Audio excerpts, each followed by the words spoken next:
Good evening, folks, and once again, welcome to the Hour of the Time. I'm William Cooper. Now, folks, the Dallas Morning News on October 1st, 1989, published this story.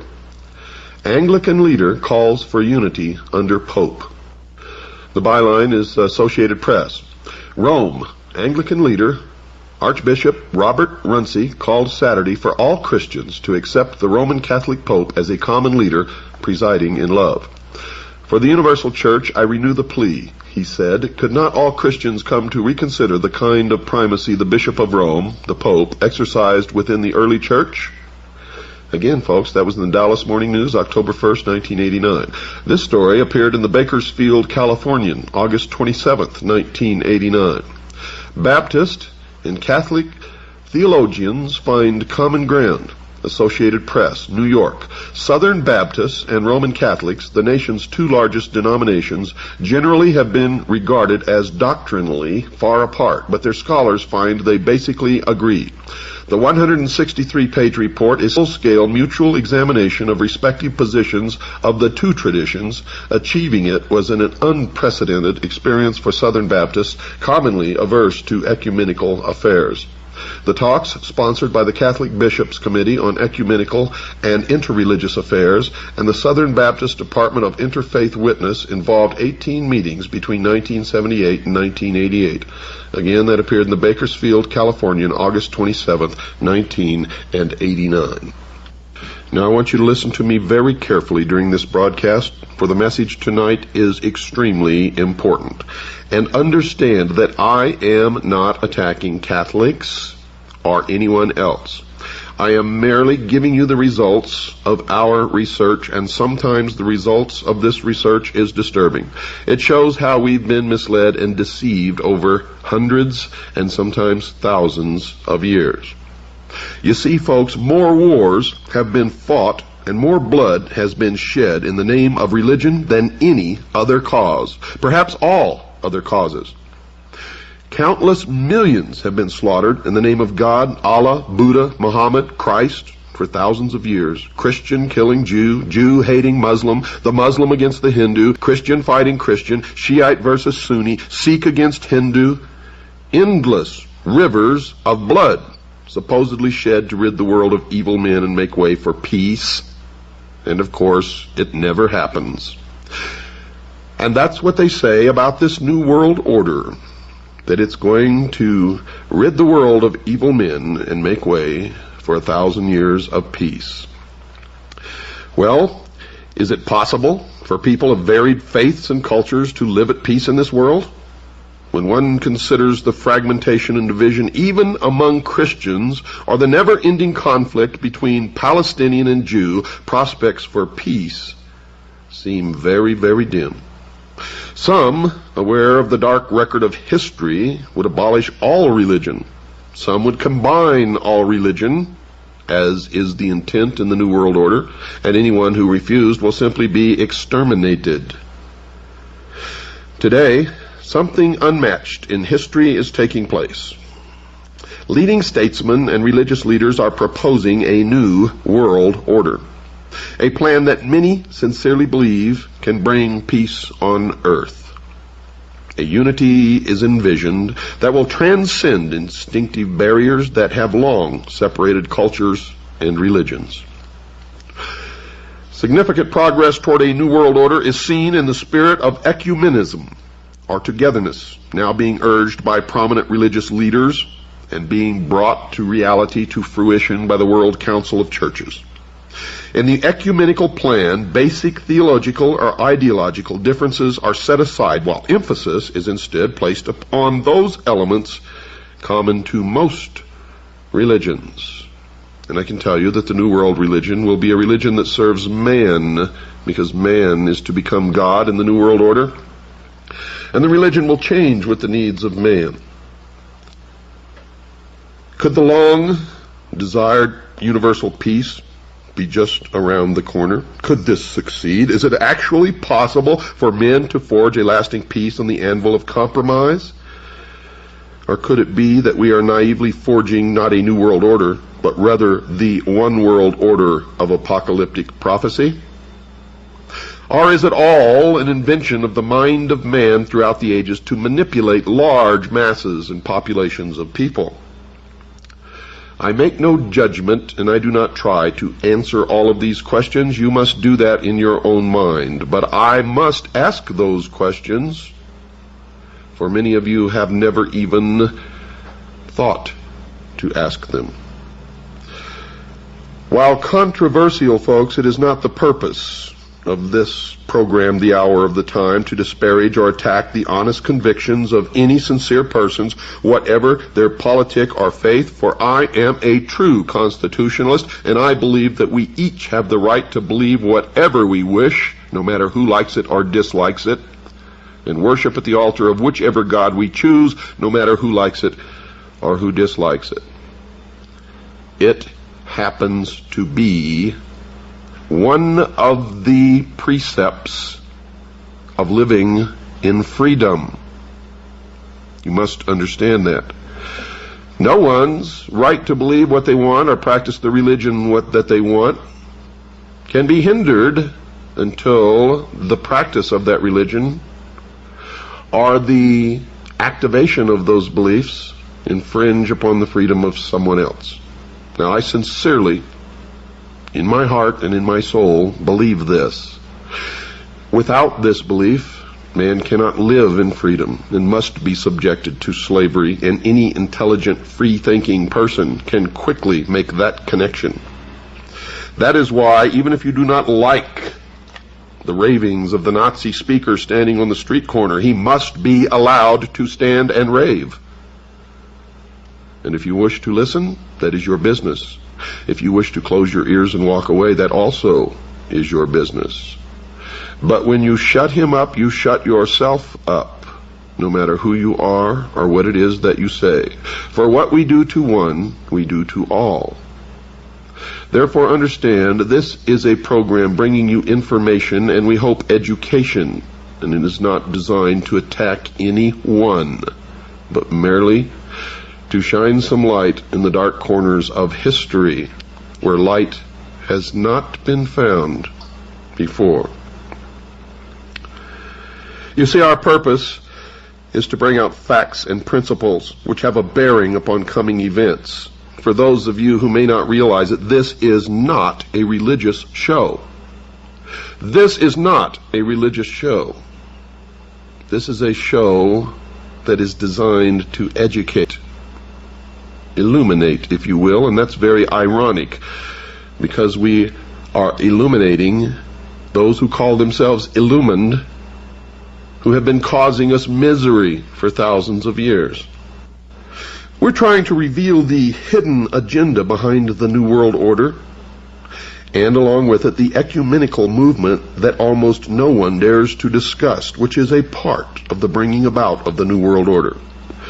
But you see, folks, these issues must be freely discussed, no matter who you are or what you believe. For those who know history know that history repeats, and those who ignore the lessons of history are doomed to repeat the history. As Winston Churchill once observed, folks, the farther backward you can look, the farther forward you can see. And that is really the secret why my predictions have been so accurate that at this moment I am the most successful and accurate prophet on the face of this earth. But I'm not really a prophet, I'm a messenger. And they're not prophecy that I give you, they're predictions based upon actual study, research of history, and of the plan of those who call themselves the guardians of the secrets of the ages, the practicers of that religion called Mystery Babylon. And it is real, and it doesn't matter if you believe in any of this or not. If the practitioners believe it, it will affect you, especially if they hold powerful positions in the world. And I can assure you that they do. So this is not a religious program, folks. It just happens to be true that the New World Order is founded upon the religious history of the past. And it is all about religion, as you will soon see. When Jesus revealed to his disciples the fate of Jerusalem and the scenes of the second advent, he foretold also the experience of his people from the time when he would be taken from them, until his return in power and glory for their deliverance. This is what the Bible says. In a few brief utterances of awful significance, Jesus foretold the portion which the rulers of this world would mete out to the church of God in Matthew chapter 24, verse 9, verse 21, and verse 22. Now, the reason I am quoting this is because if what is happening is being brought about by religious history, then we must understand the religious history and the books and the chapters and the verses that this religious history is based upon. For whatever belief is driving the minds of the men that are bringing about the New World Order and the minds of the men who are fighting the New World Order, it must be understood by all the rest of us who don't understand any of this, or we are surely lost. The history of the early church testified to the fulfillment of Jesus' words. As the fires of persecution were kindled, Christians were stripped of their possessions and driven from their homes. Great numbers sealed their testimony with their blood. Noble and slave, rich and poor, it didn't matter, learned and ignorant, were alike slain without mercy. And unless what is coming is stopped, this will repeat itself. These persecutions, beginning under Nero, the emperor of Rome, AD 55 to 68, about the time of the martyrdom of Paul, continued with greater or less fury for centuries. Christians were falsely accused of the most dreadful crimes and declared to be the cause of all the calamities, famine, pestilence, and earthquake. They were condemned as rebels against the empire, as enemies of religion, and pests to society. Great numbers were thrown to wild beasts or burned alive in the amphitheaters. Some were crucified. Others were covered with the skins of wild animals and thrust into the arena to be torn by dogs. And vast multitudes assembled to enjoy these sights and greeted their dying agonies with laughter and applause. For in that day it was known as the Great Roman Circus, the football, the Super Bowl of that era. Because they were hunted like beasts of prey, early Christians were forced to seek concealment in desolate and solitary places. Beneath the hills outside the city of Rome, long galleries were tunneled through earth and rock. A dark and intricate network of passages extended for miles beyond the city walls. In these underground retreats, the followers of Christ buried their dead. When the life-giver shall return to awaken those who fought the good fight, many a martyr for Christ's sake will come forth from those gloomy catacombs. In vain were Satan's or Lucifer's efforts to destroy the Church of Christ by violence. You see, God's workmen were slain, but his work went steadily forward. Said a Christian, quote, "You may torment, afflict, and vex us. The more we are mowed down, the more we spring up again. The blood of Christians is seed," unquote. Tertullian, in his Apology, paragraph 50, thousands were imprisoned and slain, but others sprang up to fill their place. Now the great adversary, who Christians believe is Satan, also known as Lucifer, but whom the mystery schools believe is Jehovah or Yahweh. The great adversary endeavored to gain by artifice what he had failed to secure by force. Persecution ceased, and in its place were substituted the dangerous allurements of temporal prosperity and worldly honor. For if they could not stamp out the Christians by violence, by killing them, by crucifying them, by throwing them to the lions and to the dogs and to the gladiators.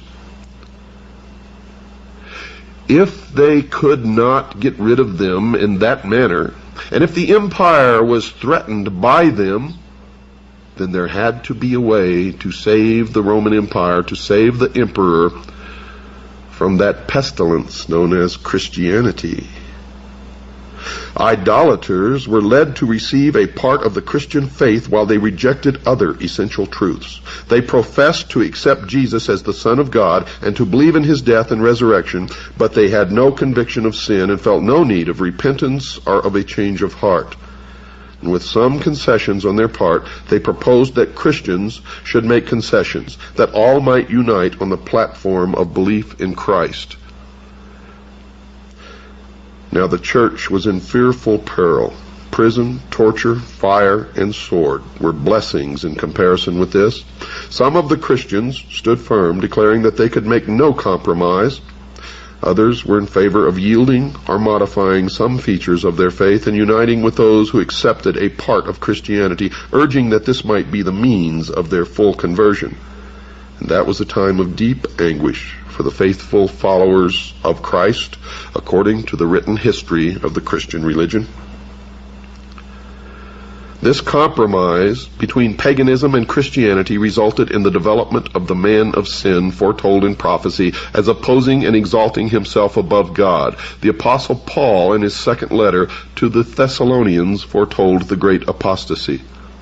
Quote, "That day shall not come, except there come a falling away first, and that man of sin be revealed, the son of perdition, who opposeth and exalteth himself above all that is called God, or that is worshipped, so that he, as God, sitteth in the temple of God, showing himself that he is God." Unquote.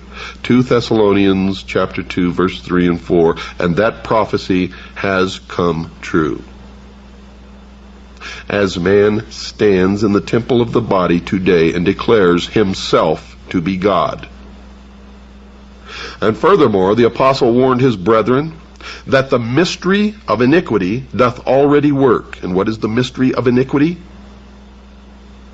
It is the mystery religion of Babylon, the worship of the heavens, the Osirian cycle, of which the sun is the symbol of the intellect.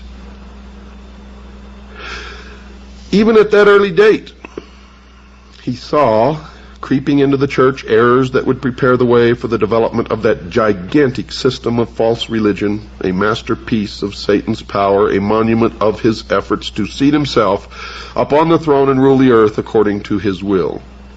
The nominal conversion of the Roman Emperor Constantine in the early part of the 4th century caused great rejoicing, and the world, cloaked with a form of righteousness, walked into the church. Paganism, while appearing to be vanquished, became the conqueror. Pagan doctrines, ceremonies, and superstitions were incorporated into the faith and worship of the professed followers of Christ. And the 10 Commandments were changed to permit idols in the church. And other changes were made.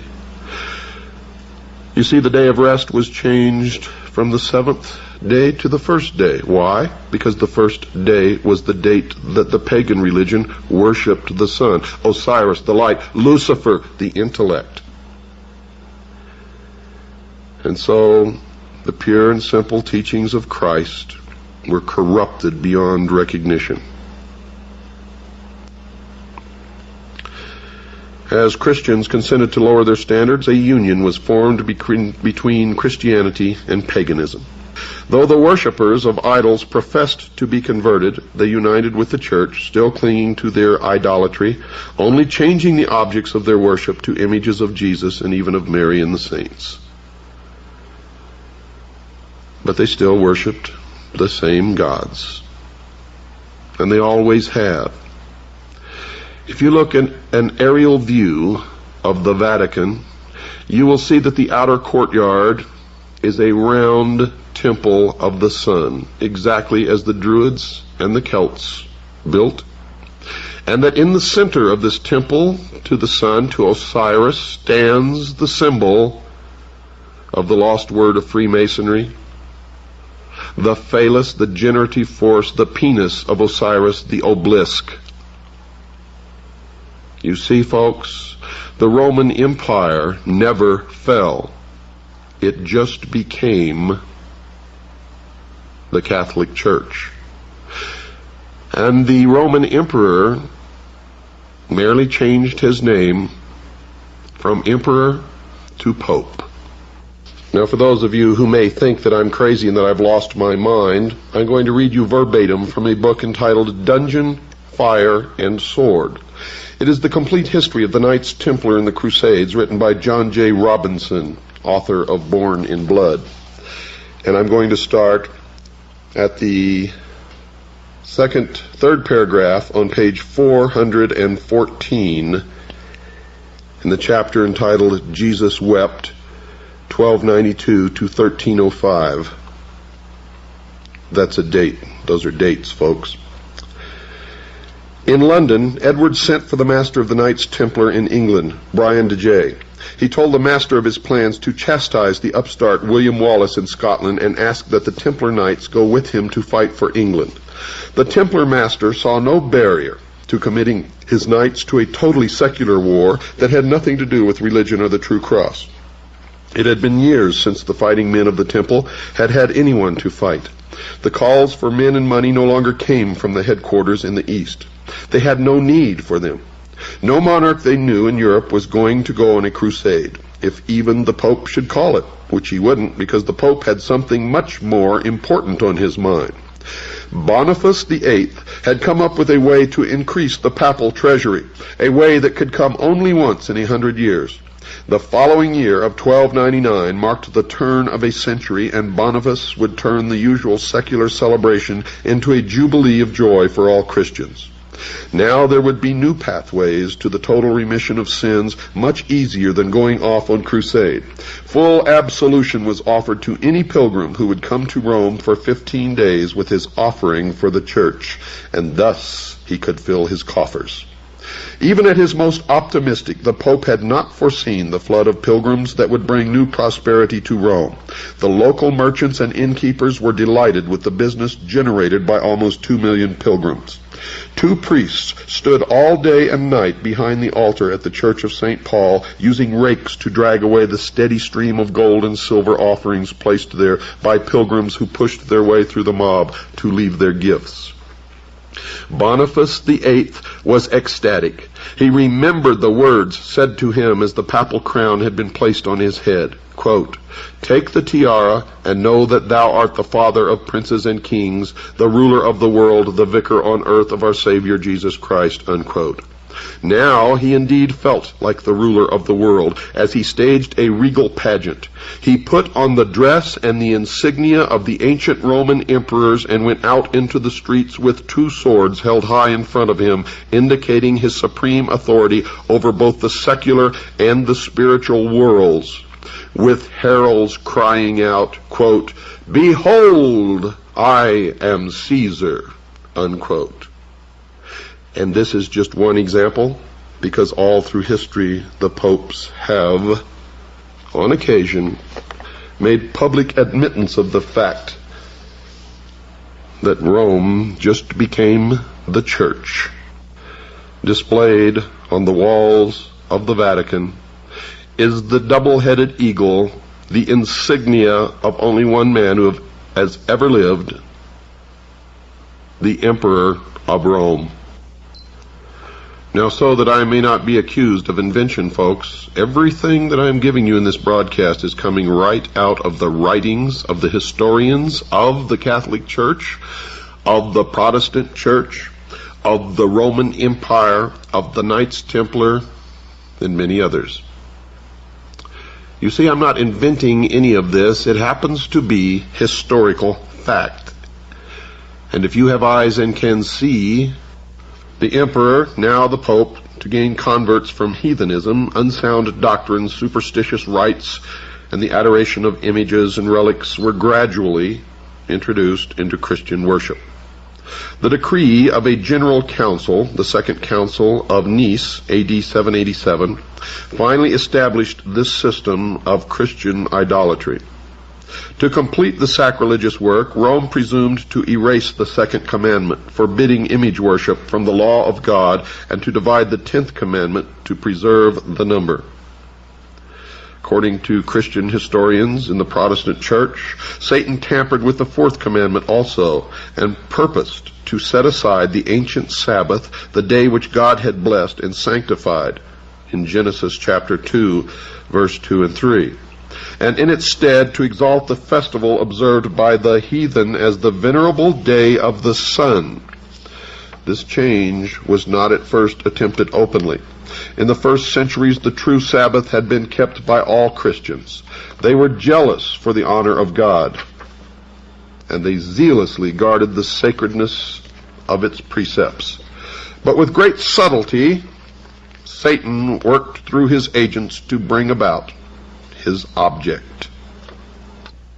Now don't go away, folks. We've got to take a short break. We'll be right back after this short pause.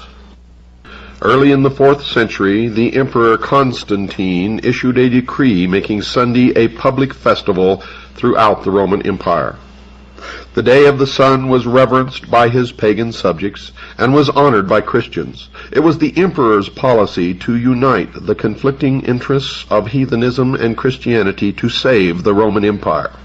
He was urged to do this by the bishops of the church, who perceived that if the same day was observed by both Christians and the heathen, it would promote the nominal acceptance of Christianity by pagans and thus advance the power and glory of the church.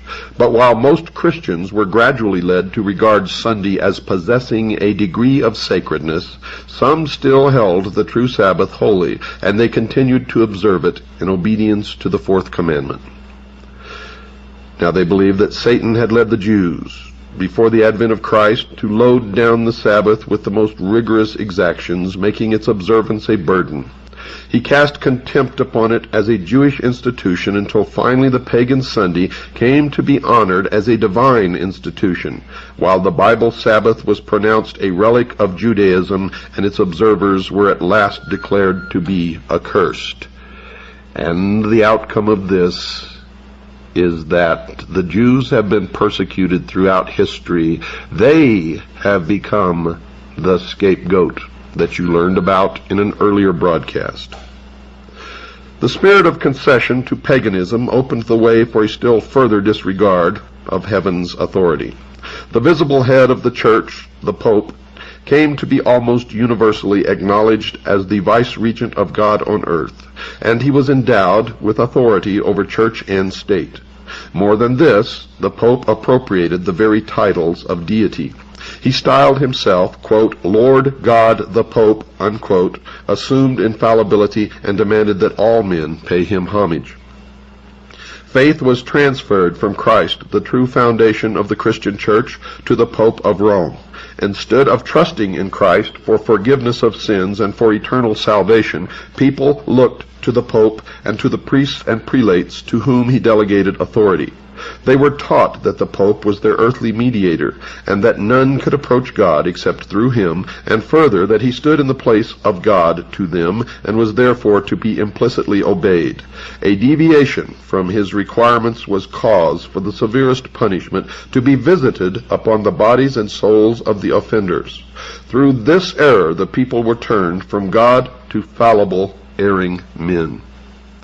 Blasphemous titles claimed for the Pope have been embellished and enlarged over the centuries, but a few of these boastful claims appear in an ecclesiastical Roman Catholic dictionary. I'm taking this right out of a Roman Catholic dictionary by Lucius Ferraris, entitled Prompta Bibliotheca Canonica, Volume 6, pages 438, 442, article, Pope, The Catholic Encyclopedia 1913 edition, Volume 6, page 48, speaks of this book as a veritable encyclopedia of religious knowledge and a precious mine of information. Those are the words of the Vatican. Quote, The Pope is of so great dignity and so exalted that he is not a mere man, but as it were God and the vicar of God." Unquote. Remember, the Roman emperors were deified. Quote, "Hence the Pope is crowned with a triple crown as King of heaven and of earth and of the lower regions." Unquote. That is an exact word-for-word description of Osiris. Quote, "So that if it were possible that the angels might err in the faith or might think contrary to the faith, they could be judged and excommunicated by the Pope." Unquote. Quote, "The Pope is, as it were, God on earth, sole sovereign of the faithful of Christ, chief King of kings, having plenitude of power, to whom has been entrusted by the omnipotent God direction, not only of the earthly but also of the heavenly kingdom." Unquote. If that's not blasphemy according to the definition, then I don't know what is, folks. Quote, "The Pope can modify divine law, and since his power is not of man, but of God." Unquote. The Pope can modify divine law? Well, you see that he did. He changed the day of rest, dictated by God, from the seventh day to the first day, and he changed the 10 Commandments to allow the worship of idols. But the doctrine of papal supremacy is directly opposed to the teachings of any scripture that I am able to find. Quote, "Thou shalt worship the Lord thy God, and him only shalt thou serve." Quote, unquote. That's in Luke chapter 4, verse 8. God has never given a hint in his word that he appointed any man but Christ to be the head of the church. The Bible exalts God and places finite men in their true position. The Pope has no power over Christ's church except by usurpation, and that's true only if you are a Christian. If you are a Jew, if you are a Muslim, if you are a Buddhist, none of that is true, is it? By the 6th century, folks, the papacy was firmly established. Its seat of power was fixed in the imperial city, and the Bishop of Rome was declared to be the head over the entire church. Pagan Rome had given place to papal Rome. The ascension of the Roman Church to power marked the beginning of the Dark Ages. As her power increased, the darkness of superstition and error deepened. Those were days of peril for the Church of Christ. Faithful standard-bearers were few. At times it seemed that error and superstition would wholly prevail, and true religion would be banished from the earth. The gospel was lost sight of, and the forms of religion were multiplied. People were taught not only to look to the Pope as their mediator, but to trust to works of their own to atone for sin. Long pilgrimages, acts of penance, the worship of relics, the erection of churches, shrines, and altars, the payment of large sums to the church, these and many similar acts were enjoined to appease the wrath of God or to secure his favor. As if God were like men, to be angered at trifles or pacified by gifts or acts of penance, and even then the church still worshipped the old gods. For in dismantling churches for renovation throughout Europe, without exception, and the older the church, the more likely it was to be true, enshrined within the altar, out of sight of the priests and the worshippers, were found stone penises, symbols of the lost word of Freemasonry, the phallus of Osiris, the generative force of the pagan religion of the worship of the sun, the light, Lucifer, the intellect. This is historic fact. This is not invention, but fact. About the close of the 8th century, Papists put forth the claim that in the first ages of the Church, the bishops of Rome had possessed the same spiritual power which they now assumed. To establish this claim, ancient writings were forged by monks, and it has been proven that they were forged. Decrees of councils before unheard of were discovered, establishing the universal supremacy of the Pope from the earliest times, and a church that had rejected the truth greedily accepted these deceptions. Another step in papal assumption was taken when in the 11th century Pope Gregory VII proclaimed the perfection of the Roman Church. Among the propositions which he put forth was one declaring that the Church had never erred, nor would it ever err according to the Scriptures. But I wonder what they told Galileo when they imprisoned him for being right, that the earth revolved around the sun, and that the earth was not the center of the universe, and that the universe did not revolve around the earth. I wonder what they told Galileo. How did they justify being right when they were obviously wrong? And not only with Galileo, but Giordano Bruno and many others. Many others, as a matter of fact, many of whom were burned at the stake for daring to disagree with what was then considered to be politically correct. For many of them had discovered scientific truths, and when they espoused these truths, were declared to be heretics and were burned at the stake because the Pope declared these truths to be falsehoods. And that, folks, was the birth of the doctrine known as political correctness. And you see it reappearing now, where truths are again declared to be false because they are not politically correct. What are you going to accept in this world? Now, once again, I want to tell you, we're not attacking anyone. I care not what you believe. I care not what altar you worship at, for I am a true constitutionalist. It makes no difference to any of you what my religion is, although I will freely tell you that I attempt in my daily life to follow the true words of Christ, not the doctrine or the preachings of any church or any evangelist or any book, but those words attributed to Christ and only to Christ.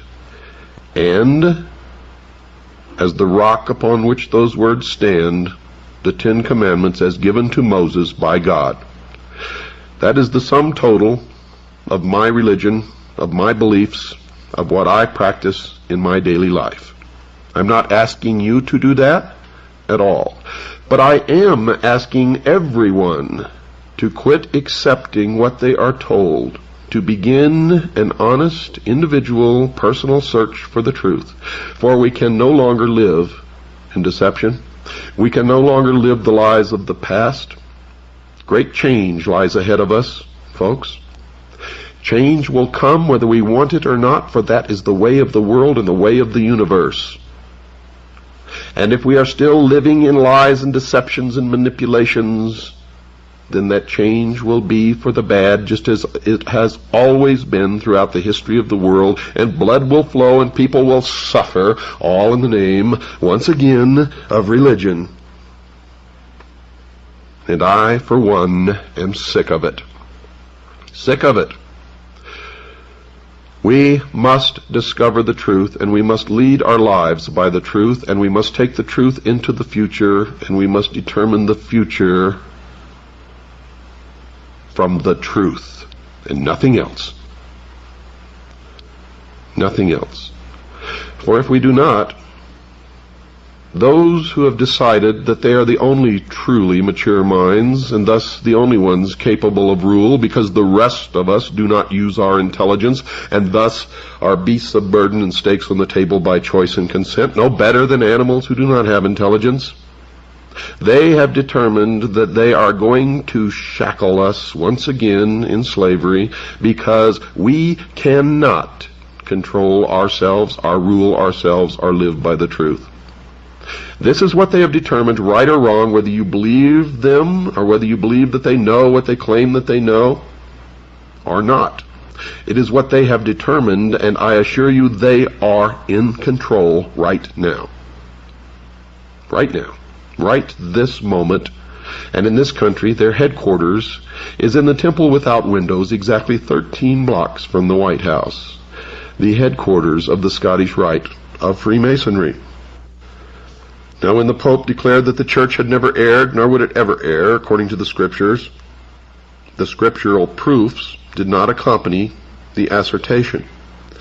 Next, the proud pontiff claimed the power to depose emperors and declared that no sentence which he pronounced could be reversed by anyone, but that it was his prerogative to reverse the decisions of all others.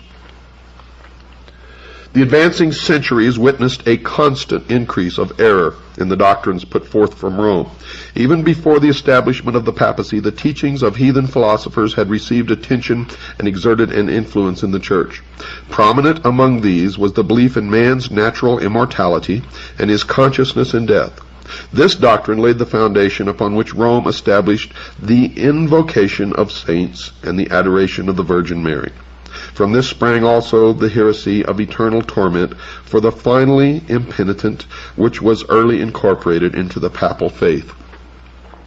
And thus, once again, the worship of Osiris and Mary and the child Horus, disguised under different names, emerged as a religion from the veil out into the open.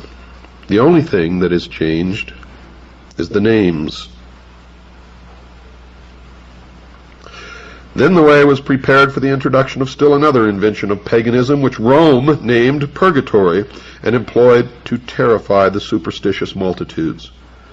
By this heresy is affirmed the existence of a place of torment, in which the souls of such as have not merited eternal damnation are to suffer punishment for their sins, and from which, when freed from impurity, they are admitted to heaven.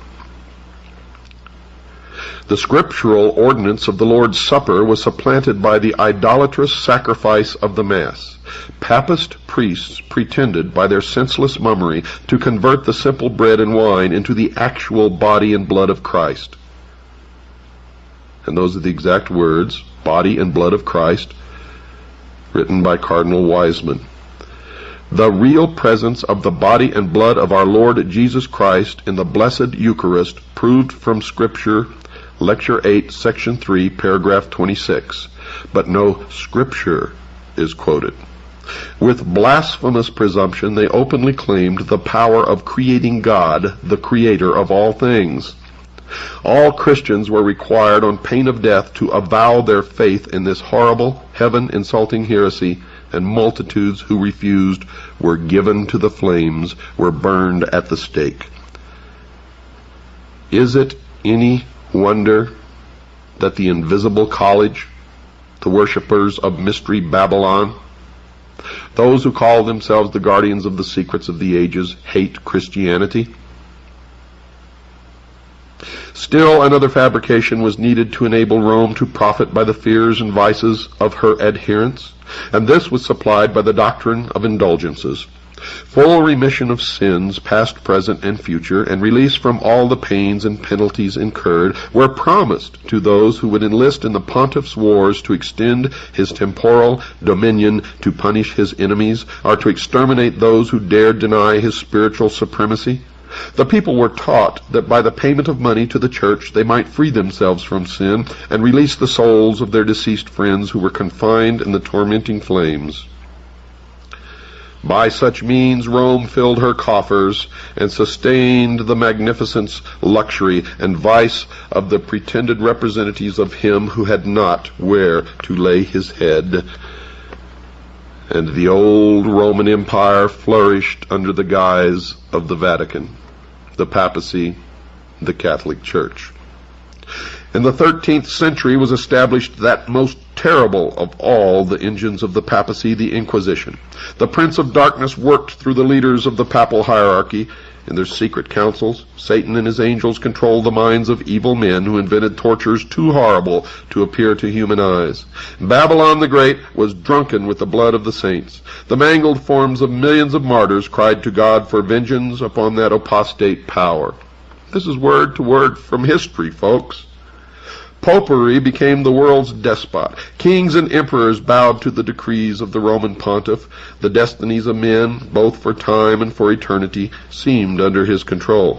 For hundreds of years, the doctrines of Rome had been extensively and implicitly received, its rites reverently performed, and its festivals observed. Its clergy were honored and liberally sustained, but the noon of the papacy was the midnight of the world.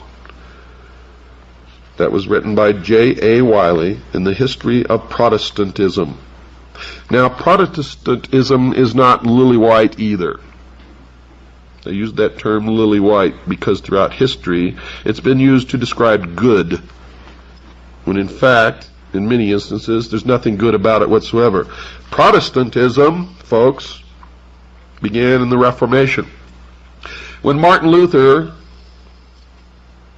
rebelled against the Pope, but did you know that Martin Luther used as his personal seal the rose and the cross, revealing that he himself was an initiate of the mystery school, the ancient religion of Babylon. You see, I'm not attacking anyone, and I'm not putting anyone on a pedestal. I'm not tearing down the Vatican in order to build up the Protestant church, for they are equally guilty. Protestantism has fractured the teachings of Christ into thousands of sects and cults and little groups, all of them professing to know the truth. None of them really do. The Holy Scriptures were almost unknown, not only to the people but to the priests. God's law, the standard of righteousness in those days, having been removed, papist leaders exercised power without limit and practiced vice without restraint. Fraud, avarice, and profligacy prevailed. Men shrank from no crime by which they could gain wealth or position. The palaces of popes and prelates were scenes of the vilest debauchery. Some of the reigning pontiffs were guilty of crimes so revolting that secular rulers endeavored to depose these dignitaries of the church as monsters too vile to be tolerated. For centuries, Europe made no progress in learning, arts, or civilization. A moral and intellectual paralysis had fallen upon the world. The noon of the papacy, according to history, was the midnight of the world. Foremost among those who were called to lead the church from the darkness of popery into the light of a purer faith stood Martin Luther. And this is what people believe, but Martin Luther himself was an initiate of the mystery schools, a follower of the faith of Mystery Babylon, as was the Pope and the hierarchy of the Catholic Church. You see, but they were vying for rulership of the world, and up until not too long ago, have always been throughout history. For the Vatican practices the corrupted worship of Mystery Babylon, the combination of Christianity and the worship of Mystery Babylon, whereas the mystery schools retained the pure form of Mystery Babylon. And this is the only difference between the two, folks, and they have been vying throughout history for the rulership of the world. Mystery Babylon attempting to destroy the Pope and Christianity, and the Pope attempting to persecute and burn away the followers, the initiates of Mystery Babylon. And it has always been the goal of the worshippers of Mystery Babylon to seat one of their own upon the throne of the Vatican. And they have succeeded. They have succeeded, folks, and now you are seeing the beginning of the combination of all religions into one world religion.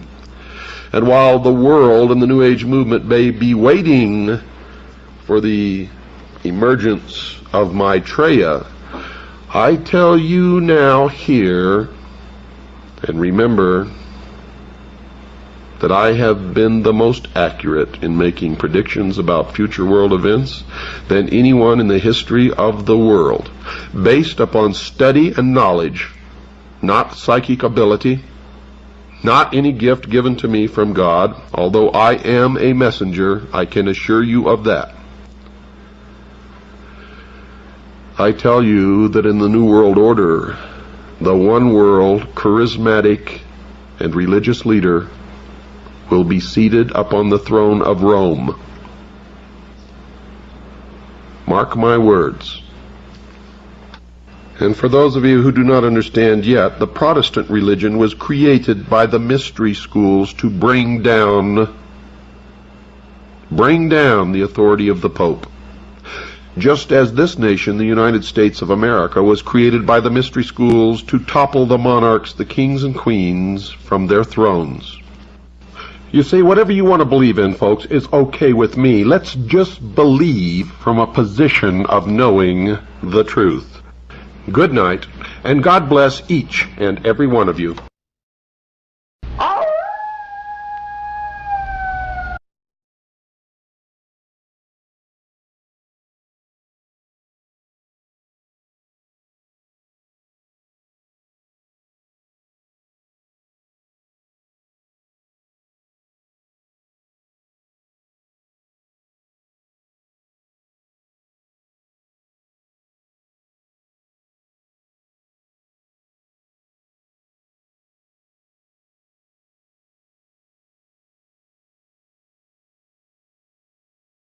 Hey, all right.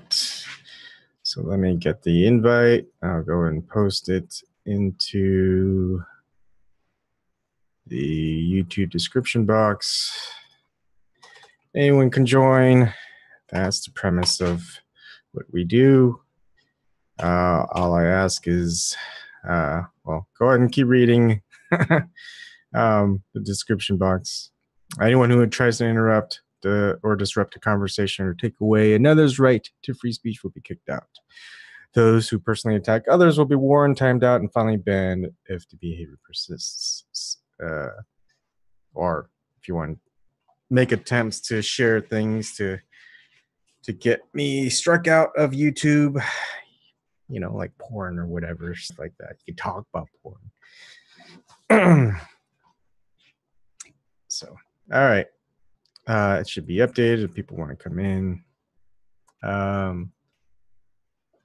You know, a lot of people don't like what he has to say, and you know, part of that is probably why he's dead, because the ones who didn't like what he said were those in power. He's not wrong. I mean, if you think about the idea that the Roman, Holy Roman Empire ended, instead that it became the Roman Catholic Church. And why even put in Roman if you're just a church figurehead? And who's probably the most powerful people that's outside of government, aside from being super wealthy? Religious leaders are one. I mean, just think of the Pope, probably the most powerful person out there. I mean, we still have the Tibetan Buddhists. He influences a lot of people. And look at some of the people that are very influential throughout history that led very religious-like movements. Mahatma Gandhi is one. Just look at even look at Martin Luther King Jr. He was a preacher, or maybe not preacher. You know what I mean. Very influential people come from, seems like men. I don't want to say men of faith, but it has been men of faith, not necessarily female of faith or people of faith. Name one very influential, big historic changer of the world that was an atheist or agnostic. Not really, because religion is power, part of the power process. It influences money. People with money give up their money, sometimes they even give up their power. Sometimes they give up their property to the people who are higher up there in religion. I mean, who can stop that? I mean, you can influence someone religiously, and people would be okay with it. It's almost like it's like, I don't know, them wanting to be slaves, and they're okay with it because as long as they're a slave to, the higher or maybe even the below person, they just want what they can get from it. Deists, not atheists. Snark. Deists. There's a difference. They did not believe that there was no God. And Franklin himself was, and Washington were Freemasons. They were religious. They may not have thought of things quite the same as the people today. Maybe other people today. I mean, just look at the people. I think there's another news article, just kind of like Creflo Dollar. He wants a multi-million-dollar jet. I think this person wanted like some $52 million jet, private jet. Do people really think that the money that they give to these people in religious power need it? I mean, they already live in these mansions, driving like Rolls Royces. Do they think that God needs the money? I mean, what kind of a God needs money? I mean, that's probably a weak God, in my opinion. They believe. It doesn't matter. They just believe, and they will give, and they won't think a second thought. And I was talking with a friend of mine earlier today. One of the things I dislike about Mormonism and a couple of other churches or religions or cults, whatever you want to call them, when a person leaves because they don't believe, their family who are in that church are told to disown them. Can you imagine that? A church telling family members, fathers, mothers, brothers, sisters, to disown their sibling, their parents, or their kids because they don't believe. That's power right there.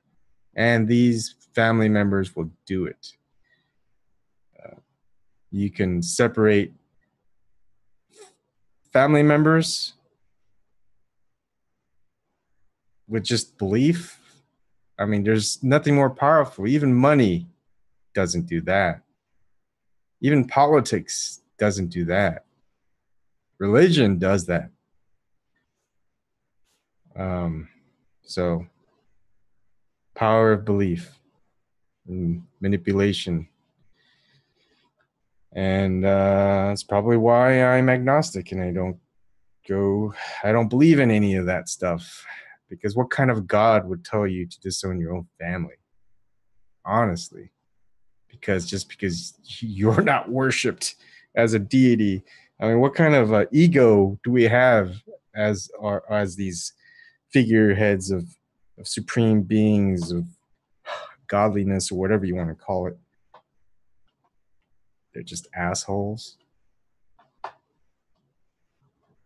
I don't believe in assholes.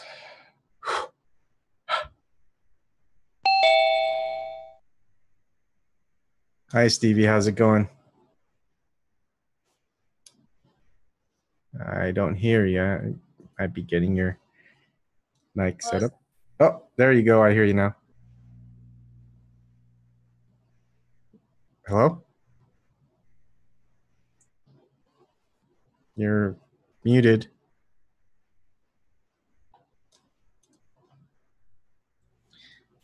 All right. So, I've been trying to follow along with this Bill Cooper stuff. I haven't watched everything from like in its entirety, so of course I'm missing a bunch of it. Mm-hmm. But I don't really get the like as an atheist, like I'm listening to this guy, like, or agnostic or whatever you want to call it. You know, I'm listening to this guy talk about like religion like so much. I'm like, but I don't get it. Like, I guess I don't have the same mindset, so I just don't understand. Like, this is their religion. Mm-hmm. So what does that mean? What does that mean for us? You know?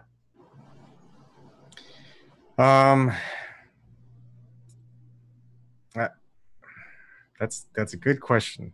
I think it's just imagine you're dealing. You have really religious people that you know, family members. Oh yeah, Yeah. I'm in the Bible Belt. Most of them.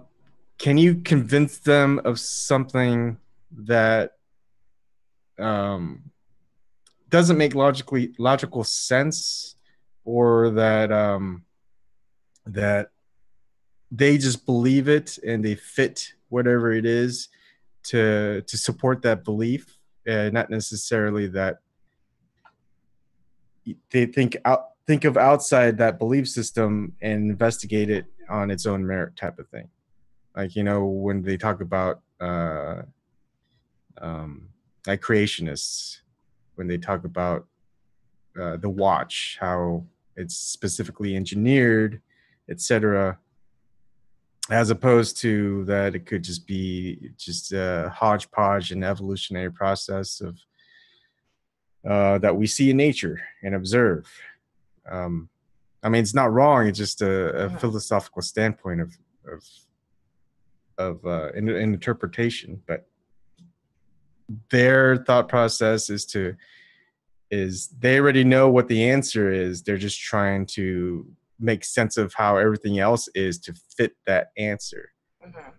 As opposed to a lot of us, I think, here, where we just observe, we test, we're pretty scientifically minded, and we see the results. And as long as those results are repeated, we say, hey, that's more likely the case that it's not this other thing, because it just doesn't fit in that criteria. So it's just a different way of seeing things. And think about all the people. I mean, if we do elect someone who's very religious, very Christian, how do you think they're going to be? Can they be? Is it a democratic process where they're against abortion at all costs, but then they represent constituents that believe in pro-choice? That person in power is influenced by their religious beliefs. So how can they represent people who don't support those beliefs in a free society? So religion makes what people believe makes a big difference to a lot of people. And if these people who are at the top believe they can do anything that they want, that the world is theirs, or they can become gods themselves, and that no one can really stop them, everyone's below them, they have the specific lineage or something like that, where it makes them special, that they're ordained or whatever, or they're in a specific club where only people who believe are allowed to go up in power. That's a big difference. That's a big change. I mean, imagine in your town, the only one who could get elected even all across the US, you could be a transgender, or you could be gay, or you could be a pedophile, and you could get elected more so than if you're saying that you're atheist or agnostic. Oh, for sure. Yeah. Atheist. I mean, has there maybe one atheist politician? I don't think so. Yeah. Which is so strange, because it's like, if I had to pick a term, I would go with atheist. But at the same time, it's like, how does that? It doesn't correlate with values. But yeah, I mean, but I guess when you're, I don't know, like it just sounds so absurd to me. It doesn't sound any more absurd than, I don't know, Catholicism or Christianity, or any of them. So it's like, yeah, they believe some crazy shit, like most people around here. But it's like, but the problem is that they're in power. It's like you have people using illogical, I guess, they're not really thinking things through, and they have power on top of it. Yeah. Ryan, do you have anything about it? You're muted, or not muted, but we can't hear you. I don't know what you're talking about. Okay. We're just talking about what does religion have to do with, or knowing what the people in power, what their religion are, how does it equate to, how does it matter to us as a people who want to change things? So my opinion, like that I gave, is a person's belief system. You know, if we are a free and democratic society, or a democratic republic, that that influences constituents, or the population, or the people who vote someone into office. But in many ways, and just as it influences just normal everyday people, those who aren't in politics. I mean, just all the power that a church or a religion might have. I mean, look, they don't have to pay taxes. You swindle millions or billions out of people every day. You know, it's like, it's a donation. You donate to a church. It's 10%. You don't have to pay it, right? But they do anyway. And then if they leave, they're pretty much persecuted by family members, their community, people who are still in the church. I mean, it's anyone who's left a religion. I mean, just look at Hard Bastard. You could probably talk with Amanda. I have a couple of friends who left the Mormon church, even other types of churches. I mean, it's not easy. It's like you're losing family, you're losing friends, you're losing your community. It's like, what do you have left? It's like you're just all alone and you're ousted. Next best thing to do is just move to another city or state or whatever. Yeah, religion's a racket, mate. Yeah. It really is. I went to church for like the longest time, even after I just didn't really believe anymore, just because they had good food and my friends went there, and it was, you know, something to do on a Wednesday night, because it's not like, you know, there's a whole lot happening here in West Virginia. So, you know, it's like, yeah, you do miss that part. Even when you have like the logic part there, where you're just like, you know, I don't want to be a part of this anymore. I mean, it's a sacrifice you have to make. Do you really want to give that up? It's hard, and they know that. That's why they do it. Yeah. And it's tough because it's also subverted. Like, does anyone here really think that the Pope believes in Christianity in the way that Catholicism is or was? I mean, it just keeps changing, and there's a lot of occultism, symbolism, and Luciferian symbolism within the Catholic Church. You know, why? And like the Pope would be inviting Katy Perry to give a speech on like meditation practices and stuff like that. It's very new agey, and part of the way that they are enemies, or whatever you want to say, these power players that seem to control everything, they subvert everything. They subvert the religions that exist into their system. You're going to see Catholicism turn into their thing. Just like last night, if you saw or didn't see, how the Maitreya is Buddha. Maitreya is the next Jesus Christ. I mean, it's a fusion of Buddhism and Christianity into a whole new age religion. And some people, a lot of people, I would say, probably buy into it. And you can see those people who are talking about it, a lot of cult symbolism there too. So just a lot of subversion into everything, into belief systems, into monetary systems, political systems, everything, because it's all about controlling it, and that they're gods. I mean, think about it. Do you think any of us will ever get to talk with, say, George Soros or any billionaire out there? He's on my speed dial. Yeah. Because they believe themselves to be higher, and we're just little peants. We're just little ants, piss ants, whatever. We're no one to them. We're nothing, because we have so little worth to them that we're not even on their radar. You might not be. Speak for yourself. me and George are like this, mate. Mm-hmm. And then me and Donnie Trump are like that. Yeah. And then they get to the point where, all right, you might become on their radar and you might be messing with what they're trying to do. And then they're going to be like, and then you die. Well, yeah, they'll just say, hey, we don't like you here.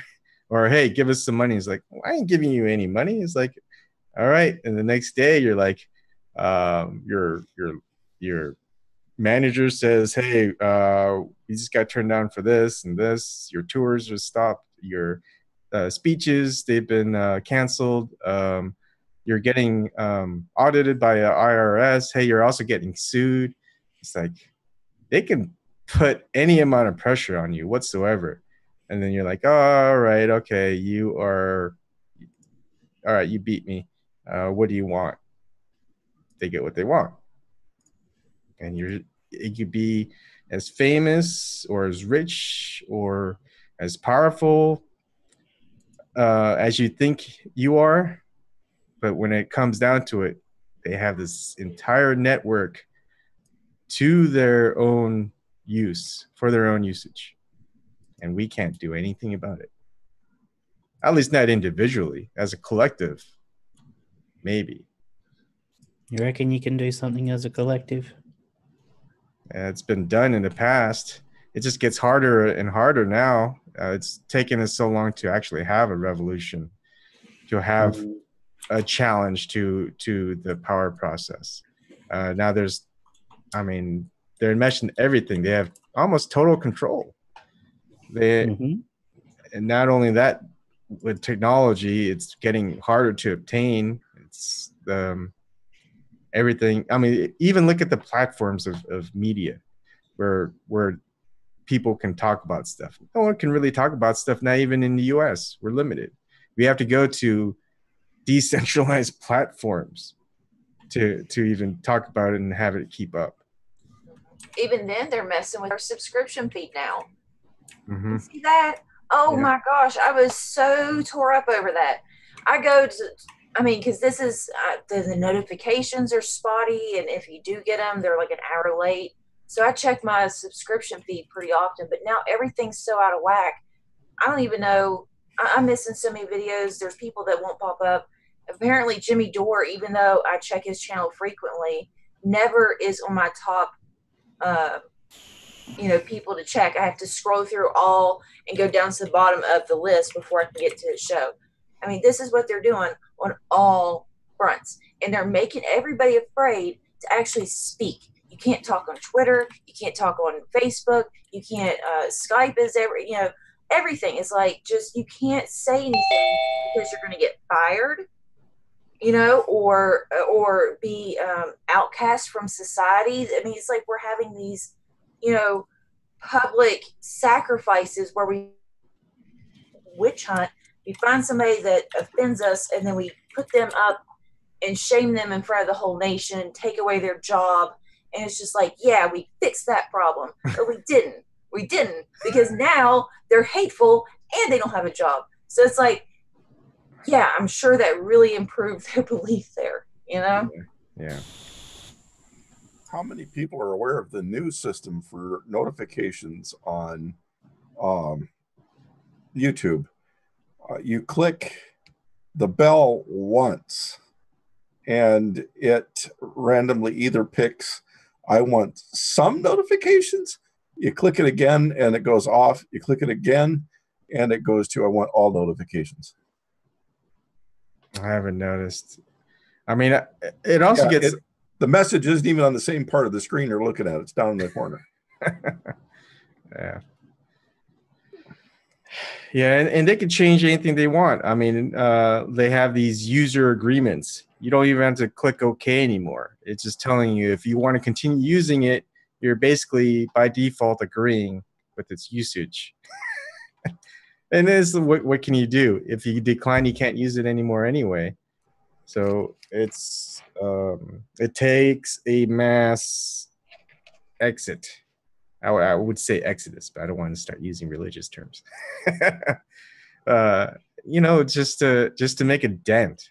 I mean, it doesn't matter. I mean, independent media, alternative media, people. It's getting smaller and smaller, and it's a lot more people are still engaged into mainstream media.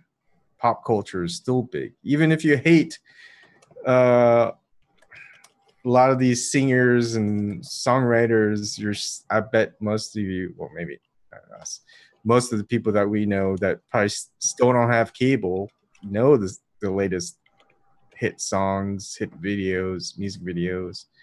Still watch these movies. I did it again. Is that not Karen? I don't know. I'm horrible at music. I don't think I've really listened to actively listened to any like music that's been out there since like 2005, maybe. I mean, it's just I don't know.